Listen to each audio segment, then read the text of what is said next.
Papadyak ako. Ay, magandang araw sa inyo, magandang gabi, magandang hapon, happy fiesta, happy birthday, Merry Christmas, lahat na. Si Papadyak ako. Si Papadyak. Kumusta ang buhay-buhay? Ako po si Papa Jack at narito ka na naman sa ating magandang tatalakayin. Magandang pag-uusapan. Ano nga ba ating pag-uusapan? Ako. Papadyak ako. Ay, shoutout nga pala sa mga bago nating followers. Grabe naman kayo. Ang lakas nyo naman. Masyado nyo naman ako mahal. Ay, shoutout nga pala kala Mel B. Fernandez ba yun? Tapos John Ray Garcia, si Sir Hermosilia, si Sir Jamben, si Sir madami, baka may nakakalimutan pa ako. Reynante Fontanilla, Kahit si Papadyak si Marvin Leyva, ako. Ate Jeneline ng Cervantes. Maraming salamat sa inyo. Si Papadyak ako. At maraming salamat sa ating mga partner na nandyan sa inyong harapan. Yan. Maraming salamat sa inyo. Si Papadyak ako. Kaya kung hindi ka pa nakaka-follow sa ating mga socials, YouTube channel, TikTok, at FB page, huwag ka nang manghinayang. Ito nga palang ating FB page ay naka-verified na. Okay, so kaya huwag kayong matakot mag-subscribe at mag-follow. Pero mas masaya kung maraming Narinig nyo? Mas masaya ako. kasama. Maraming kasama, okay? So, ano nga ba yung pag-uusapan natin ngayon? Nakalimutan ko agad. Ang pag-uusapan natin ngayon, naniniwala ba kayo? Alam nyo ba na sa ating bisikleta ay meron tayong tinatawag na Batman and Robin? Wow, di ba? Pag sinabi bang Batman and Robin, ano nga ba ibig sabihin nun? Pag sinabing Batman and Robin, tulungan. Kumbaga parang si Batman ang pinaka-main, si Robin ang alalay. Si Robin ang pinaka kanang kamay. Tama ba? So parang ganun yun. Meron tayong tinatawag sa bike natin na Batman and Robin. Ano nga ba yung Batman and Robin, Papa Jack? Sa bike. Kasi hindi namin alam yan. Siyempre, bago lang kami. O kahit hindi kami bago, hindi namin alam yung Batman and Robin. Ang kahalagahan ng Batman and Robin, ano nga ba ang kahalagahan ng Batman and Robin? Ang kahalagahan ng Batman and Robin, mga master, kailangan, ito sabihin ko sa inyo, si Batman and Robin, kailangan lagi silang iisa ng kilos. Kailangan iisa sila ng mithiin. Kailangan iisa sila ng gustong mangyari. Kung dapat ganito si Batman, dapat ganun din si Robin. Dapat iisa sila. Yun ang ibig kong sabihin ng Batman and Robin sa bisikleta. Hindi pwedeng si Batman ganito, tapos si Robin ganyan. Hindi sila magkakatagpo, hindi sila mag-jive. Ika nga. Sa pagdating sa ating bisikleta, hindi pwedeng si Batman ganito, si Robin ganyan. Mahihirapan tayo magbisikleta niyan. Ano nga ba yun? Sige. Kinakatakot ko. Okay, pag-uusapan na natin yan. Huwag natin patagalin. Ride out. Sigurado ka nakafollow ka na. Baka di ka pa nakafollow, ha? Follow muna yung FB page natin, ha? Pero tapusin mo muna to. Tapos huwag ka mag-i-skip, ha? Na gusto mo. Tulog pa ang manok kay lalaki. Okay, sisimulan natin. Sa pagbibisikleta kasi, siguro sa tagal ko na rin pagbibisikleta, meron tayong tinatawag pa lang na Batman and Robin sa ating pagbibisikleta. Dati hindi ko alam yun. Tapos nalaman ko na lang yun along the way. Noong 2005, nagbisikleta ako. BMX. Tapos, hindi pala, bago nag-BMX, nag-racer muna ako. Old school, di ba, racer? Tapos BMX. Ayun, katinong ilong ko. May mamamatay yata na ipis. Okay. So, kala ko na nalaman ko yung Batman and Robin napakahalaga. Ano-ano nga ba yung Batman and Robin sa bisikleta natin, mga master?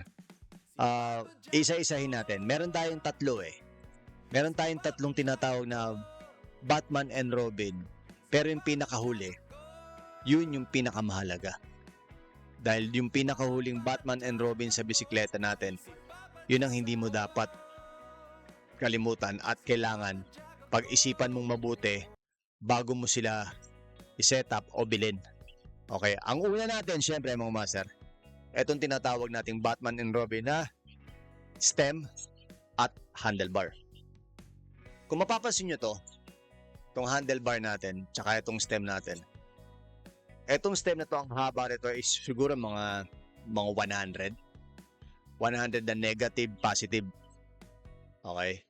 So, ibig sabihin, kung nag 100 ka, kailangan mong sumubsob ng konti. Tapos, i-add mo pa itong haba ng hoods para sa brake. So, ibig sabihin, ganun kahaba ang reach mo. Pagka hindi ganito ang stem mo, nag-short stem ka lang, hanggang dito ka lang, hanggang 50 ka lang, hanggang 60 ka lang, kukuba ka niyan. Masakit sa likod, masakit sa lower back. So, ngayon, pag hinabaan mo naman ng sobra to, tapos, eto naman, maikli. Halimbawa, ang ideal sa'yo is 44, 46, 48. Ang ginamit mo, 42. Mas masakit yan sa balikat. Mas masakit yan sa likod. Kasi pwersado ka, nire-reach mo siya. Ngayon, kung maikli naman ang reach mo, i-add mo na tong haba na to. Haba ng brake sa hoods, plus magbabawas ka dito. Kung ang stem na nakalagay ay 100, gagawin mo siyang 50. 50 na negative, 50 na positive. Depende kung saan ka komportable. Marami kasi nagkakamali dyan. Even kahit saan mo ilagay yan. Kahit MTB, kahit pa gravel bike, hybrid, lahat pwede mong paggamitan ng tinatawag na kailangan ng combination ni stem tsaka ni handlebar. Kahit gaano ka lakas magbisikleta, kapag mali ang haba ng stem mo, kapag mali ang haba o ikli ng handlebar mo, hindi ka magiging komportable. So, kailangan pag-isipan nyo mabuti at i-ride nyo muna, subukan nyo muna bago kayo mag-long ride. Subukan nyo muna yung positioning nyo sa stem nyo tsaka sa handlebar nyo kung saan kayo komportable. Kasi yan ang magiging dahilan.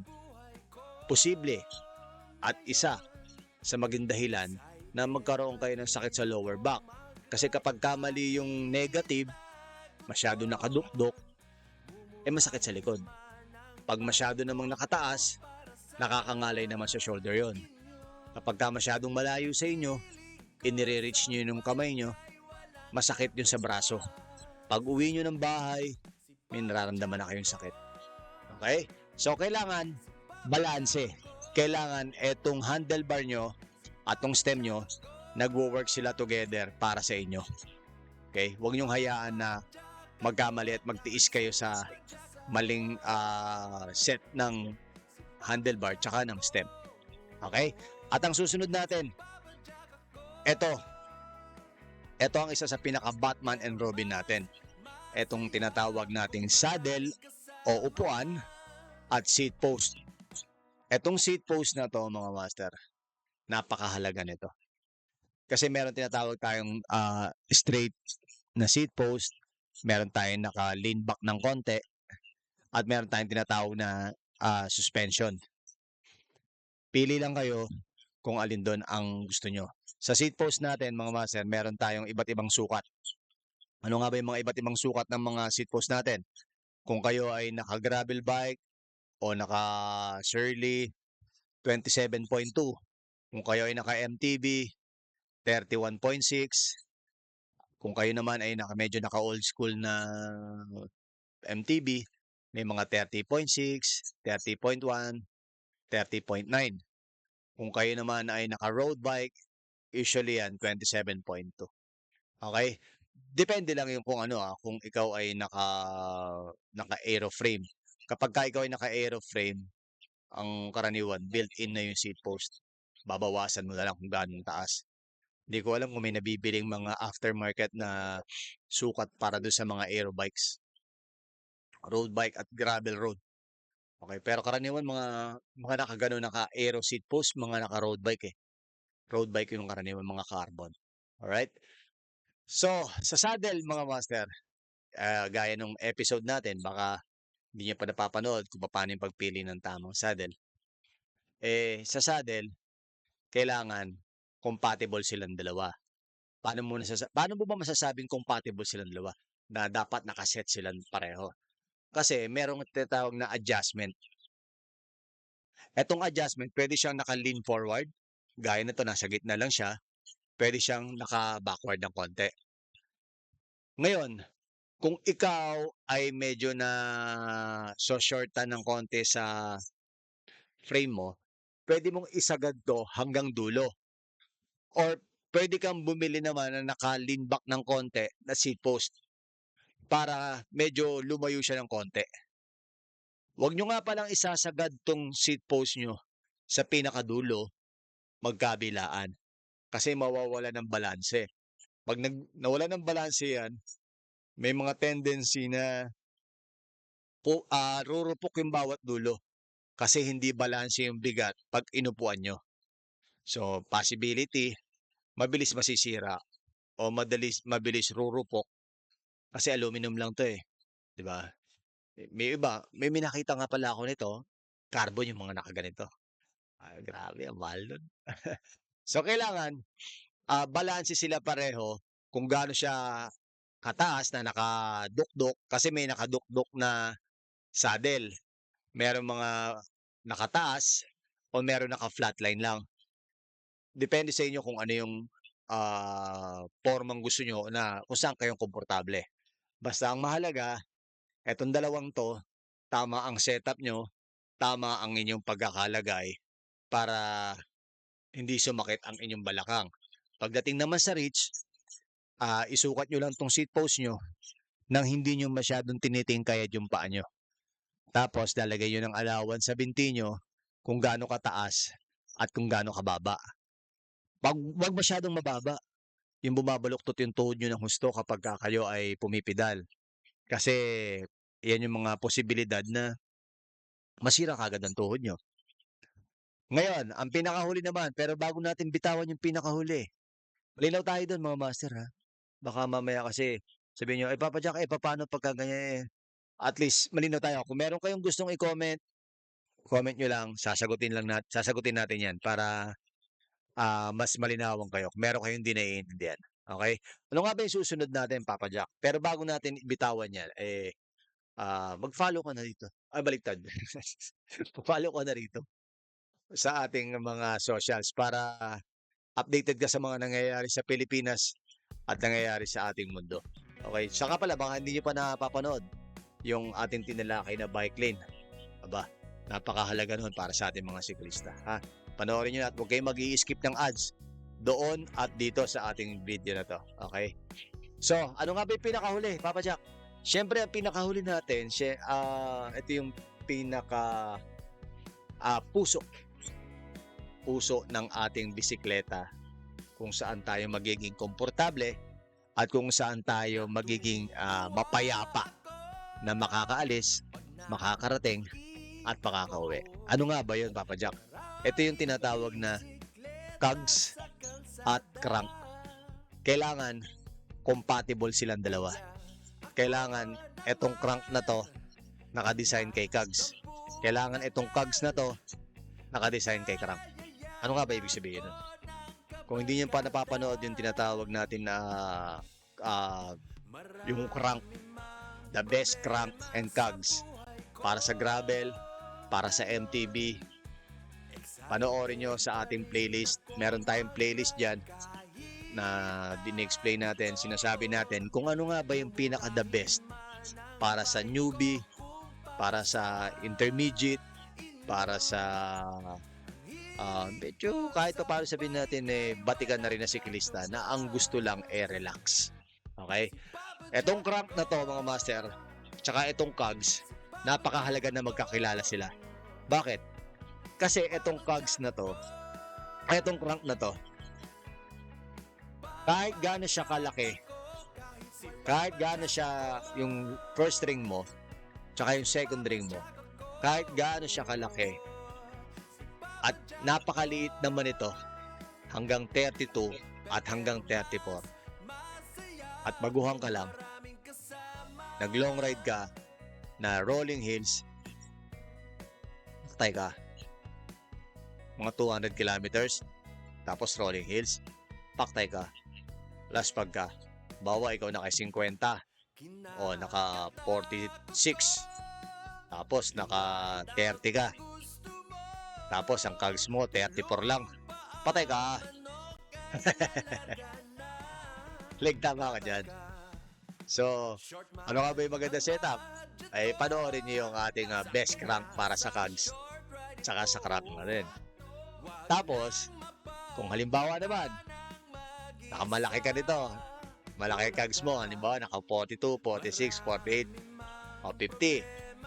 Tapos, pagdating naman dito, hindi balanse.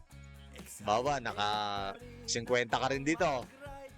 Bawa, ikaw naka 42 ka dito, tapos naka 50 ka dito, tapos 34. Hindi tama yun. Mahirapan yun. Sa paanong paraan? O, panoorin nyo yung panoorin nyo yung vlog natin na yun. Best crank para sa gravel, easy, tsaka sa hybrid. Maging sa MTB, meron din doon. Okay? So, kailangan alamin nyo kung ano yung sukat na komportable kayo dito sa crank at pagdating sa cogs. Kung kayo ay malimit na naglo-long ride, kung kayo ay malimit na nagtutour, dapat alamin nyo kung hanggang saan ang kakayahan ng crank at ng cogs nyo na kaya nyong sabayan.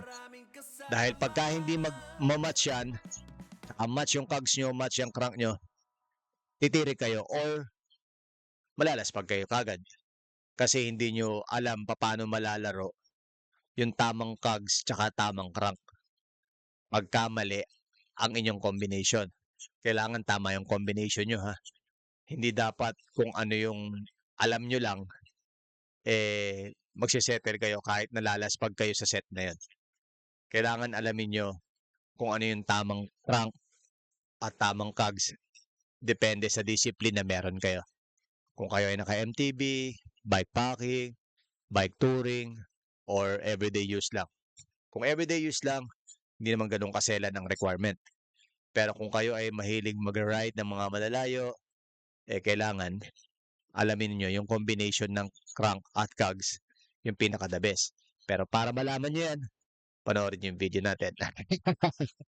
Nasa playlist lang yan. Okay? Gravel bike idea, MTB idea, nasa playlist lang natin yun. Panoorin niyo lang. Alright? Agad na lang muna po tayo. Sabi sa inyo, napakadali lang nun eh. Diba?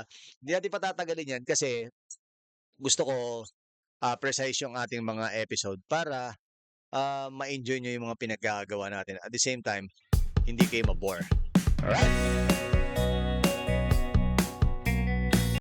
Ay, siya nga pala, meron tayong bagong itutour tung February. Hindi ko alam kung matutuloy kami sa Sorsogon kasi nagwawala yung ngayon, di ba?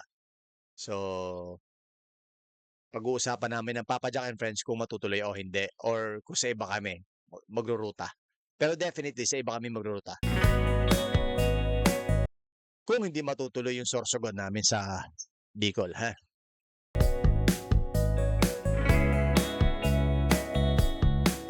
Paano? Hanggang dito lang muna po tayo. Palaging tandaan, mahihirapan pa yung disusuko. Ako po si Papa Jack. Pero mas masaya kung At palaging tandaan, palawakin ng kaalaman. Humingi sa Diyos ng gabay para sa ating paglalakbay. mang problema sa buhay ko ngayon, excited pa rin, mumurahin